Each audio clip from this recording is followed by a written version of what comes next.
Good afternoon, everyone. This is Quill at Curio Conjurations in downtown Medford, Wisconsin.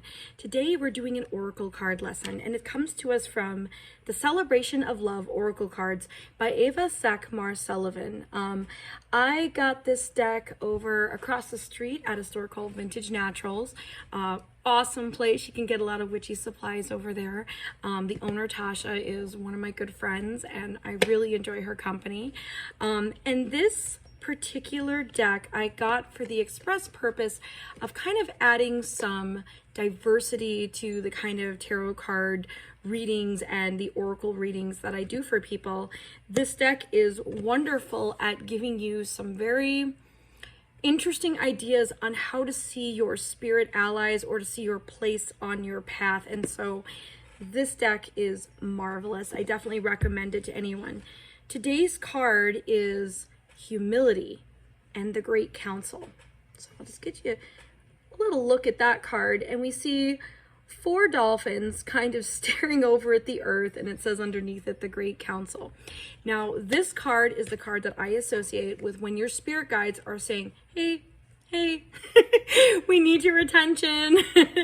So your spirit guides right now are talking to you and saying, hey, it's time to rethink things a little bit. There's a bigger picture here. So as you can see, the dolphins are kind of over the earth looking at it. They're playing the role of the spirit guides.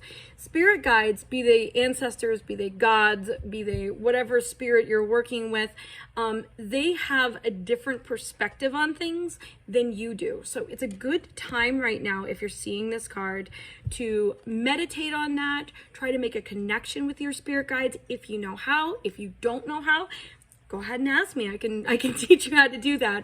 And there's many resources on Google and YouTube about how to connect with your spirit guides. I like to start with an offering of some kind. Usually water or coffee is a nice, really basic offering. If you don't have money for alcohol, if you don't have money for some of the fancier stuff, water and coffee seem to be the easiest connection that most people have. Light a candle. You can start with a white candle to work with your spirit guide. A blue candle works best in my opinion, and light the candle, put the offering, and then talk to your spirit guide. Talk to your spirit guide about maybe a rut that you're stuck in, maybe a crossroads that you're at, maybe a place where you need to make a decision about how you're going to balance and prioritize. Since earlier we were talking about the moon being in Libra, and this being kind of an off time for a lot of people because priorities are shifting and adjusting because of the change of seasons. So you can ask for their help and then kind of watch your dreams, watch the world around you, watch the people and what they say to you, and write this stuff down. And if you start seeing a theme in that, like your spirit guides are saying, oh, okay, we think you should start a new business, and all of those synchronicities are coming up for you about starting a business, going back to school, if you want to become a parent, if you want to adopt a dog or a cat or whatever, if you're seeing those things line up for you, that's your spirit guides talking. That's your great counsel. And have the humility. That's a big one. That's a hard one.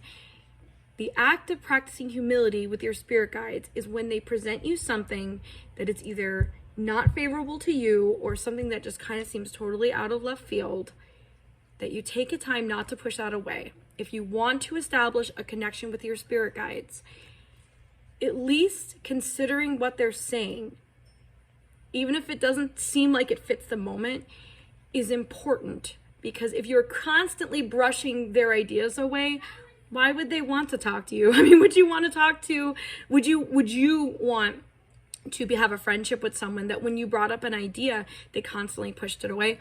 Most of us are going to say no on that one. So it doesn't mean that when they present you with a dream or you see the synchronicities lining up for something and you're like, whoa, I don't think I can do that. It's normal to feel overwhelmed, especially if you have guides like mine that kind of send really heavy signals. I'm blessed in that. But sometimes they send a signal and I'm like, I don't think I can do that. And they're like, why? And I have to say, okay, and have a real active thought as to why I can't do it. So I just kind of stick a pin in it, write it down, and I start looking for kind of how that fits into my present moment. So a lot of times our spirit guides will see that we're stuck in the past and we're thinking about, how things used to be, and we're living our lives like it was, 10, 20, even like 40 years ago. It's not that way anymore. Now we're here, we have these tools, we have, these influences in our life. Maybe things are a lot different, but we're not really living for now. And your guides are calling for you to do that. And so that's what this card means. So thank you very, very much. This concludes today's Oracle card lesson. I encourage you guys to ask questions, to reach out about movies or videos that you'd like to see, because I'm very much about teaching stuff about the occult, witchcraft, paganism, divination, you name it. I'm practicing witch of 24 years. I'm an ordained pagan minister at a pagan church in Athens called Deeply Rooted Church.